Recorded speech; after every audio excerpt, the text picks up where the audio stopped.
At first, they appear to be mere blocks of stone. Then faces emerge.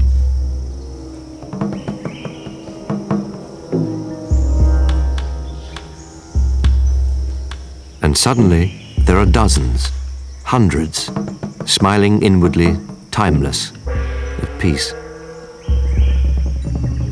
Who was this man? God? King?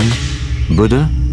His secret, and those who built this place, had lain hidden in the Cambodian jungle for 4 centuries. This mystery in stone exists in a place called Angkor, the great temple city of an empire long forgotten. That city still survives, embracing the people who live here today.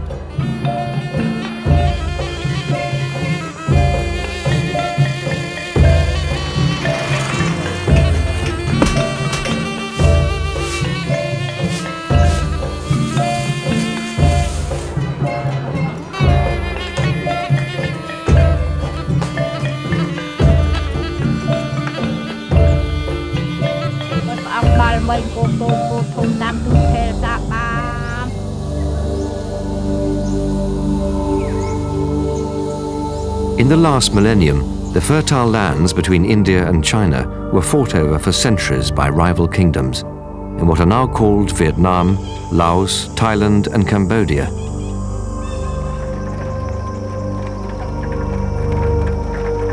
But in the year 802 AD, a new king ascended to the throne in Cambodia, establishing a dynasty that would last more than 600 years.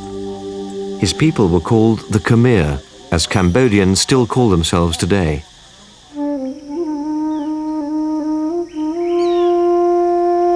Angkor would become a city of more than 1 million people, larger than any European city at that time, the largest religious site in the world. And its great temples would be among the most exquisite achievements of religious art by any civilization. For the Khmer people believed that they were building, quite literally, heaven on earth.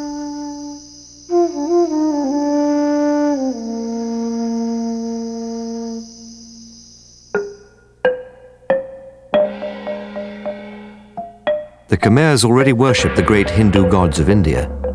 But by the 9th century, the Khmer kings decided to make themselves gods as well, gods on earth. And so each king built himself a temple that would be an earthly gateway to heaven.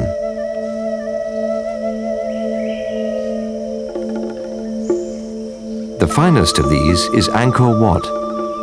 Built in the 12th century, Angkor is actually a map in stone of the mythological Hindu cosmos.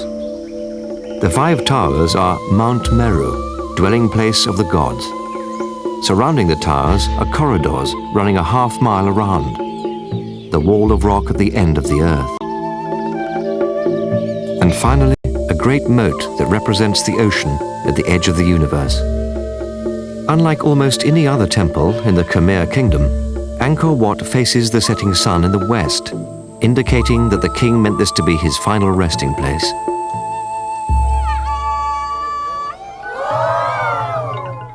The stories of the Hindu book of myths, the Ramayana, are laced with tales of daily life from past ages. People still respond to these stories as if they happened just the other day. Full of folk wisdom and earthy humor, the Ramayana stories link these people to their rich past, preserving it for their generation and the ones to come.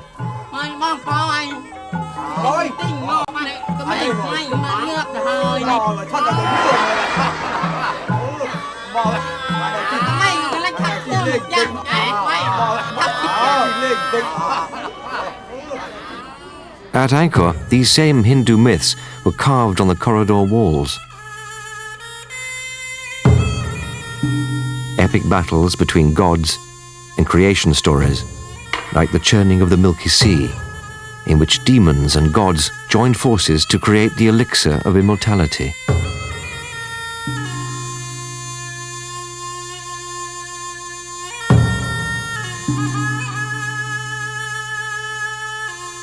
They are attended by hundreds of delicately carved apsaras, seductive nymphs who inhabit the heavens.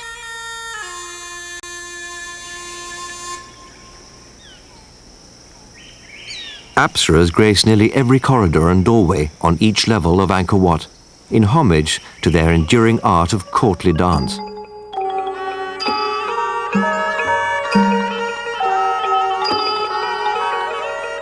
These court dances dramatize many stories, like that of Sita, the beautiful wife of Rama, and their adventures in and beyond the royal court, always with good triumphant over the evil demons and other dark forces.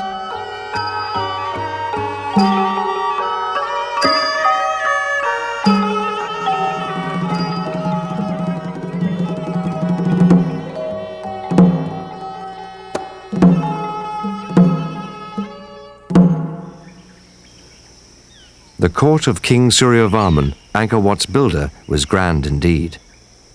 Processions were common. He even had a platform built at the east gate so that he could mount directly onto his elephant, no staircase needed.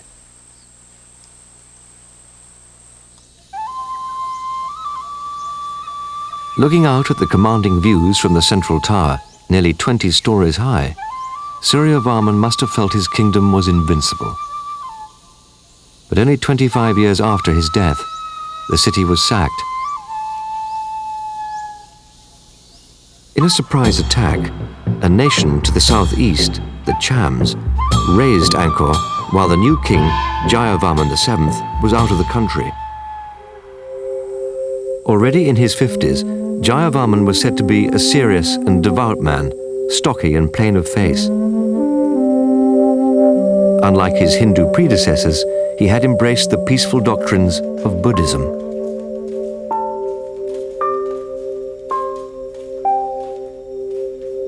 The sacking of Angkor roused him. He returned not only to crush the Cham invaders, but to become the greatest Khmer builder of all time. When peace was restored, Jayavarman ordered an enormous new city to be built. Angkor Thom would be impregnable to attack. 54 stone warriors guard the south gate, 27 smiling gods and 27 scowling demons, dressed as the arch-enemy Chams. Looming above, a 20-foot tower with a king's smiling face stands watch. That image is Jayavarman's mysterious legacy at Angkor, for in the heart of the city he built an extraordinary temple called the Bayon. Here 54 stone towers loom out of the terraces, each carved with 4 enigmatic faces, 216 in all.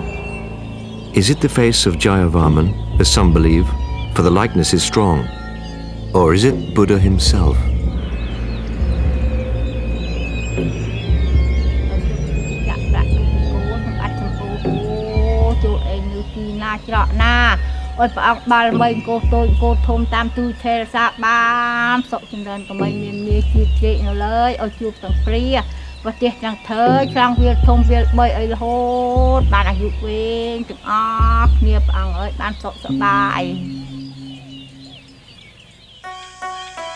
In his 80s, he could look back on an unparalleled legacy of building, not only of temples, but of roads, travelers' inns, hospitals.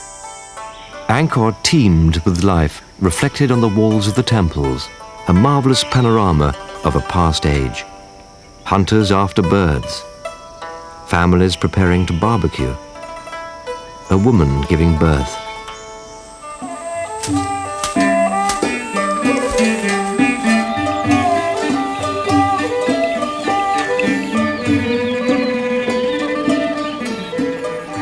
The rhythm of life follows the rhythm of the land, much as it did hundreds of years ago. At Angkor, the ancient Khmer kings built vast waterworks to trap the lakes in the monsoon season. Soon, the land was producing 3 and even 4 rice crops a year, creating a prosperous leisure class and an increasingly extravagant lifestyle at court.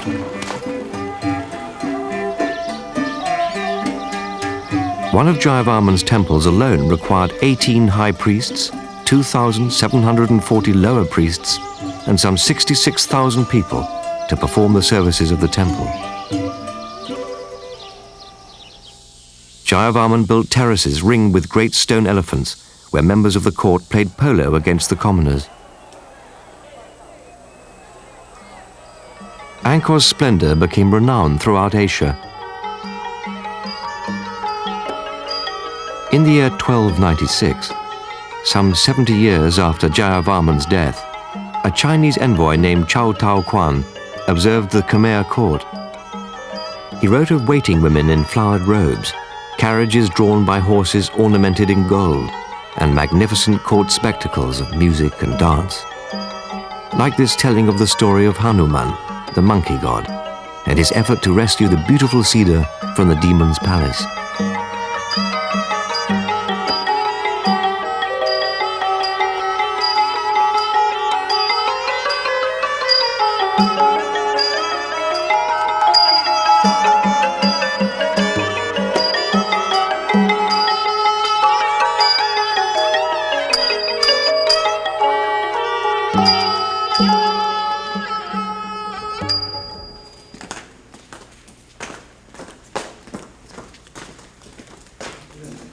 But while the fame of the Khmer court spread across Asia, Cambodians were gradually embracing the teachings of Buddha, which taught that the end of suffering comes from the individual and not from powerful gods and their royal counterparts on the throne of Angkor.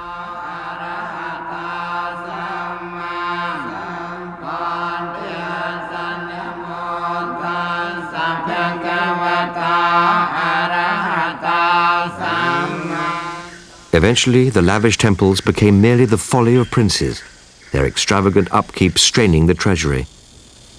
New rulers neglected Angkor's costly reservoirs and canals. Crops failed. Mosquitoes breeding in the stagnant pools spread malaria. The empire was vulnerable. And in 1432, it was crushed for the last time. Invading armies from Siam destroyed the great city of Angkor, dragging booty and slaves back to their capital. They left the great temples to be devoured by the jungle. 4 centuries later, French archaeologists deliberately left one of the ruins just as they found it, a vivid reminder of the threat of Angkor's deterioration.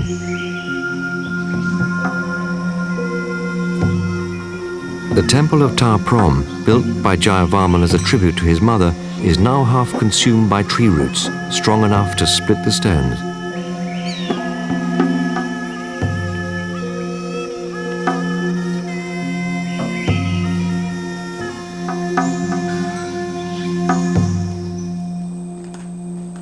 In the nearby town of Siem Reap, Cambodian preservationists restore Buddha figures, rescuing them from the encroaching jungle and the predations of terrorists and vandals that have plagued Cambodia in this war-torn century. Their work here is not merely craft, it is an act of faith. During the 1970s, the Khmer Rouge tried to eradicate traditional art and culture by a reign of terror.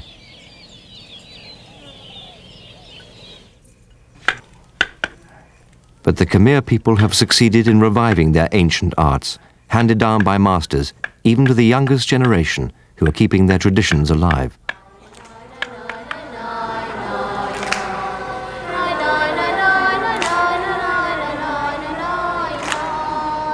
In the smallest gesture, these people, like the great kings of Angkor, are consecrating their own corner of heaven, ensuring that the eyes of Buddha will be ever watchful over this place.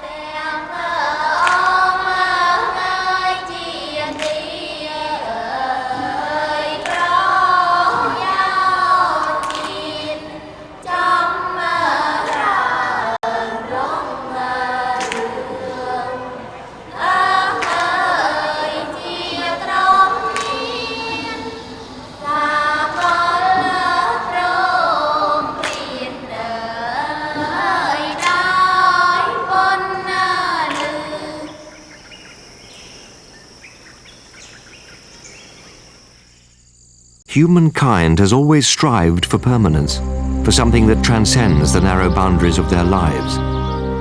These splendors are a symbol for the stubborn insistence of the soul. They are among the few places on earth where we can hear the ancients calling out to us, and our own voices answering back. For it is not only stone that survives in these ancient sites, but the human spirit as well. The love of ancient cultures unites the past and present, enriching both and preserving the full breadth of human experience for all time.